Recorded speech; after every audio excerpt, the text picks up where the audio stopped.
Evening all students Pioneer online classes में आपका welcome है। मैं कृष्णा आनंद आप सबों के बीच जैसा कि आज का टॉपिक है बिना स्पर्श किए आप अवतल दर्पण, उत्तल दर्पण और समतल दर्पण की पहचान कैसे करेंगे।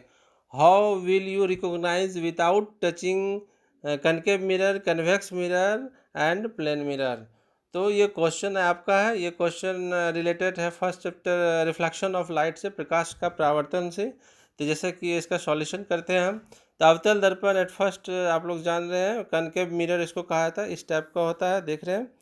तो अंदर का सतह रिफ्लेक्टेड सरफेस है, परावर्तक सतह, और बाहर का जो ये एरिया है ये सिल्वर्ड होता है। सिल्वर्ड सरफेस रस्तित होता है, चांदी की परत इस पर चढ़ी होती है। तो इसको हम लोग कैसे छू, पहले तो एट फर्स्ट हम लोग को ये जानना है कि स्पर्श करके कैसे स्पर्श करके ऑलरेडी तो पहचान सकते हैं। बाहरी सतह यदि रुखड़ा रहे, रफनेस रहे, तो पहचान जाएंगे कि ये अवतल दर्पण, अंदर का सतह रिफ्लेक्टेड हो, तो इस तरह से। और सेकेंड चलते हैं हम उत्तल दर्पण के बारे में, कन्वेक्स मिरर। कन्वेक्स सेम इसका उल्टा होता है, जस्ट इसका अंदर का सतह यदि रुखड़ा हो, सिल्वर्ड हो सरफेस, और बाहरी सतह यदि परावर्तक सतह रिफ्लेक्टेड प्लेन सतह हो, तो इसको छू करके तो पहचान लेते हैं ये उत्तल दर्पण है। और तीसरा समतल दर्पण, प्लेन कांच का ये टुकड़ा है, प्लेन है, दोनों सतह से किसी भी सरफेस से, यदि राइट साइड से ही अभी किया हुआ है, ये जो रफनेस है एक साइड से सिल्वर्ड सरफेस है, एक तरह से प्लेन है। तो एक साइड से यदि प्लेन हो और एक साइड से प्लेन और एक साइड से आपका रफनेस हो, रुखड़ा टाइप का हो, तो समझ जाएंगे ये समतल दर्पण। इस तरह से ये स्पर्श करके हम पहचान सकते हैं। आपका ये मेन क्वेश्चन ये है कि बिना स्पर्श किए आप कैसे पहचानेंगे। तो इस तरह से हम सॉल्यूशन किए हुए हैं। बिना स्पर्श किए उत्तल दर्पण, अवतल और समतल दर्पण की पहचान के लिए तीनों दर्पण को बारी बारी से किसी वस्तु के अत्यंत करीब लाया जाता है और बने प्रतिबिंब का अवलोकन किया जाता है, ऑब्जर्व करेंगे। तो और यदि निर्मित प्रतिबिंब, यदि प्रतिबिंब जो है फर्स्ट सिचुएशन में यदि प्रतिबिंब आपका काल्पनिक, सीधा और वस्तु से बड़ा हो, तो दर्पण अवतल होगा। तो इस तरह से आप लोग जान रहे हैं कि अवतल दर्पण यदि वस्तु से बड़ा प्रतिबिंब हो और सीधा और काल्पनिक बने, तो इस सिचुएशन में आपका जो दर्पण होगा अवतल होगा। तो इसको आप जान रहे हैं कि अवतल दर्पण में आपको जो है 6 तरह के इमेजेस बनते हैं, और टोटल मिलाकर के पोल सहित मिलाकर के 7 इमेज बनते हैं, किरण आरेख। जिसमें आपको पता है कि सबसे नज़दीक यदि अवतल दर्पण में होगा, सबसे नज़दीक कहने का मतलब है कि इसके फोकस के अंदर उसको सिचुएटेड करेंगे। चलिए हम कुछ किरण आरेख बनाते हैं। जैसा कि ये आपका हो गया अवतल दर्पण हो गया, तो इस टाइप का हम बना सकते हैं। बाहर से यदि पेंट कर दिए हैं, और ये आपका जो है प्रिंसिपल एक्सिस हो गया, ये एम, ये पी मिडिल पॉइंट्स हो गया, ये एन हो गया। तो इस तरह से आप बना सकते हैं। ये फोकस पॉइंट्स हो गया, और सेम डिस्टेंस में यहाँ पर रेडियस ऑफ कर्वेचर सी होता है। तो चलिए हम बनाते हैं। वस्तु को क्या करते हैं, बहुत नज़दीक लाया जाता है। जैसा कि आप देखें, वस्तु को बारी बारी से क्या करेंगे, दर्पण के नज़दीक लाएंगे। हमको पहले पता नहीं कौन सा दर्पण नज़दीक लाएंगे, इसका मतलब है फोकस के अंदर रखते हैं हम लोग। चलिए फोकस के अंदर यहाँ पे सिचुएटेड करते हैं। ये वस्तु ए बी हो गया, तो इस तरह से। तो ए बी वस्तु, इसका टॉप फ्लोर से पैरेलल लाइट जाएगी। पैरेलल लाइट जब भी ये टकराती है मिरर से, तो after reflection according to sign convention ये किस होकर चली जाएगी, ये आपका फोकस होकर चली जाती है ऑलरेडी। ठीक है, ओके। और एक किरण आपका किधर से जाएगा, इसका टॉप पॉइंट्स और से यहाँ पे पड़ेगी, टॉप पॉइंट्स और ये सेंटर ऑफ कर्वेचर, ये दोनों पॉइंट से मिलेगी। तो इस तरह से आप जो है सेंटर ऑफ कर्वेचर होके जाएगी। ये किरण इस तरह से सेंटर ऑफ कर्वेचर होके मिलेगी, इस तरह से ये चली गई। और जो किरण सेंटर ऑफ कर्वेचर होके जाती है, इस मिरर पे पड़ती है, तो इसका आफ्टर जो रिफ्लेक्शन होता है, फिर आफ्टर रिफ्लेक्शन उसी पाथ पे चली जाती है। क्योंकि ये 90 डिग्री एंगल पे इंसिडेंस होता है, ये काउज यही है। और इसको आप जो इधर तो आपको ये मिलेगा नहीं, कटिंग नहीं होगा एक दूसरे से पॉइंट्स पे, तो इसको पीछे की ओर बढ़ाएंगे, और इसको भी पीछे की ओर क्या करते हैं, बढ़ाते हैं। तो इस टाइप का जो है यहाँ पे एक कटिंग पॉइंट बनता है। दोनों रेज जो होती है काल्पनिक रूप से ये मिलती है, और इसको चलते सुविधा के लिए हम प्रिंसिपल एक्सिस को बढ़ा देते हैं राइट साइड में। और ये जो पॉइंट्स है इसको हम लोग प्रधान अक्ष पे मिलाते हैं। तो ये आपका ए बी वस्तु ऑब्जेक्ट है, तो ये ए डैश बी डैश आपका क्या हो गया, प्रतिबिंब हो गया। तो इस तरह से किरण आरेख आप रेज बना सकते हैं। तो इस तरह से देख पा रहे हैं हम क्या ऑब्जर्व कर रहे हैं कि वस्तु को यदि दर्पण के बहुत नज़दीक रखते हैं फोकस के अंदर, तो प्रतिबिंब हमारा आवर्धित बन रहा है, वस्तु से बड़ा बन रहा है, और काल्पनिक बन रहा है और बैक साइड बन रहा है। तो इसी तरह लिखा है काल्पनिक सीधा वस्तु से बड़ा हो तो अवतल दर्पण। ऑलरेडी आप, हमको लग रहा है कि आप समझ लिए होंगे और जो है समझने में कोई परेशानी नहीं होगी। नेक्स्ट स्टेप चलते हैं सेकेंड सिचुएशन।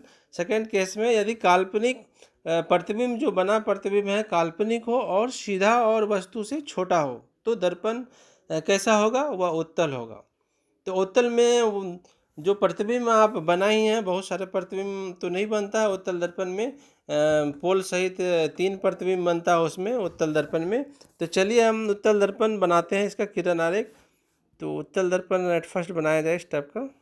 चलिए उत्तल दर्पण हो गया, अंदर से इसका पेंट चला रहता है, सिल्वर्ड होता है व्यवस्थित।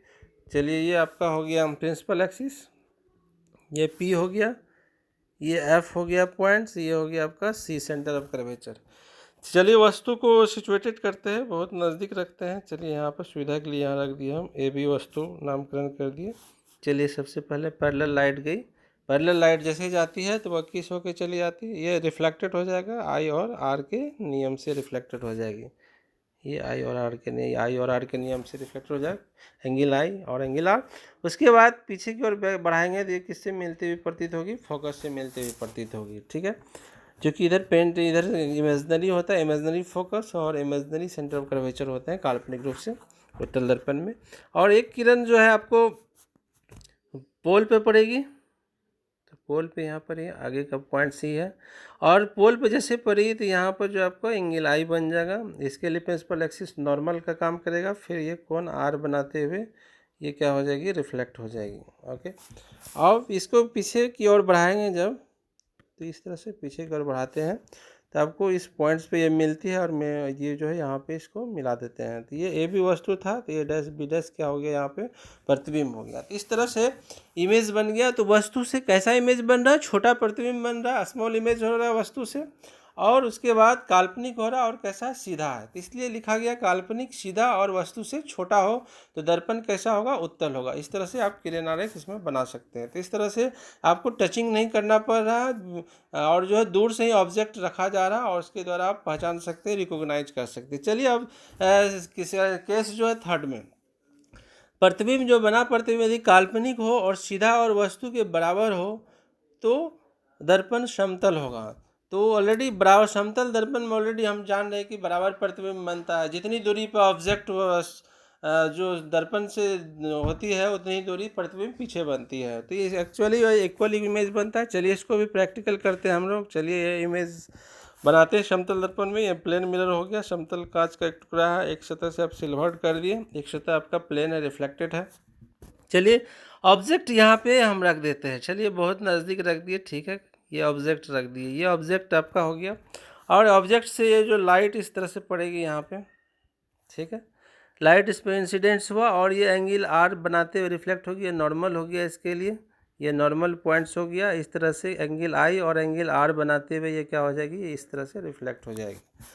और इस तरह से पीछे की बैक साइड इसको क्या करेंगे, हम बढ़ाएंगे, रेज को बढ़ाए, फिर उसके बाद इसको परपेंडिकुलर मिलाएंगे 90 डिग्री, और पीछे की ओर ये बैक साइड, चूँकि ये मेन लाइन तो जाएगा नहीं, इसको डॉटेड लाइन से बढ़ाना होगा, चूँकि ये इमेजनरी है, इधर इमेजनरी इसमें सिल्वर्ट किया हुआ है, काल्पनिक रूप से इसको बढ़ा सकते हैं। इस तरह से बढ़ाए तो ये यहाँ पे कटिंग हुआ, इस तरह से हम देख पा रहे हैं ये जो है आपका इमेज बना है इस तरह से।